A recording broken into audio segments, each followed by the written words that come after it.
Kenapa air laut bisa pasang dan surut? Selamat datang di kelas Insight. Pernahkah kamu datang ke pantai pada pagi hari? Kamu melihat air laut. Airnya berada cukup jauh dari daratan. Pasir terlihat luas. Kamu berjalan di atasnya. Kemudian beberapa jam kemudian kamu kembali ke tempat yang sama. Tetapi ada sesuatu yang berubah. Air laut sudah bergerak lebih dekat. Pasir yang tadi terlihat luas sekarang sebagian sudah tertutup air. Kemudian beberapa jam berlalu. Air laut kembali menjauh. Pasir kembali terlihat. Seolah-olah laut sedang bernapas. Maju, mundur, maju lagi, mundur lagi. Tetapi apakah laut benar-benar bernapas? Tentu saja tidak. Lalu apa yang membuat jutaan kilometer persegi air laut naik dan turun secara teratur? Apakah angin? Apakah ombak? Atau ada sesuatu yang berada sangat jauh dari laut tetapi mampu memengaruhinya? Jawabannya ada di langit. Dan salah satu pemain terpentingnya adalah bulan. Benda langit yang terlihat sangat kecil dari bumi ternyata memiliki pengaruh besar terhadap lautan kita. Tetapi ceritanya tidak sesederhana bulan menarik air laut. Ada proses fisika yang jauh lebih menarik. Hari ini kita akan melihat bagaimana pasang surut terjadi. Mengapa air laut bisa naik? Mengapa kemudian turun? Pertama, kita harus memahami sesuatu tentang gravitasi. Semua benda yang memiliki massa memiliki gaya gravitasi. Bumi memiliki gravitasi. Karena itu, kita tetap berada di permukaan bumi. Kita tidak terbang ke luar angkasa. Benda-benda jatuh ke tanah. Laut juga tetap berada di bumi. Tetapi bumi bukan satu-satunya benda yang memiliki gravitasi.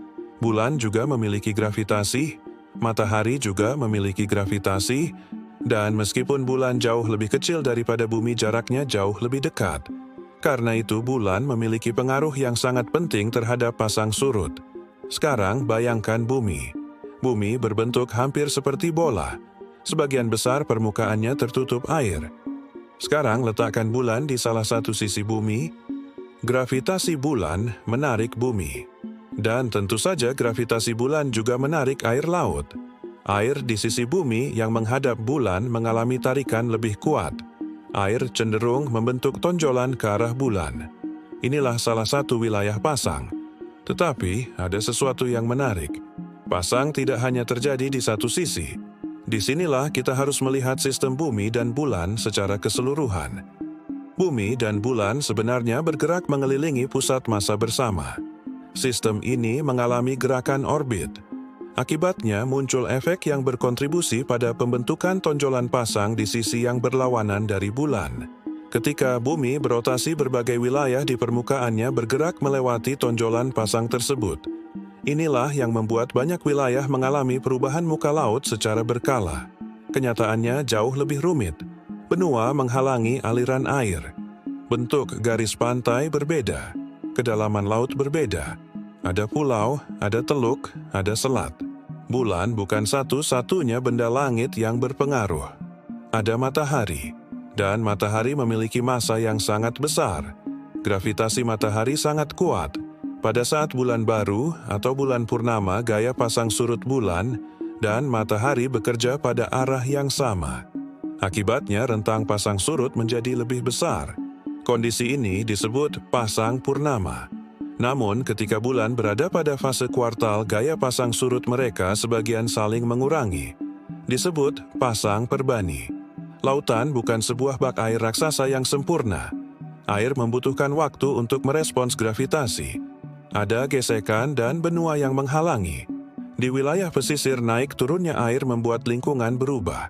Makhluk hidup harus beradaptasi.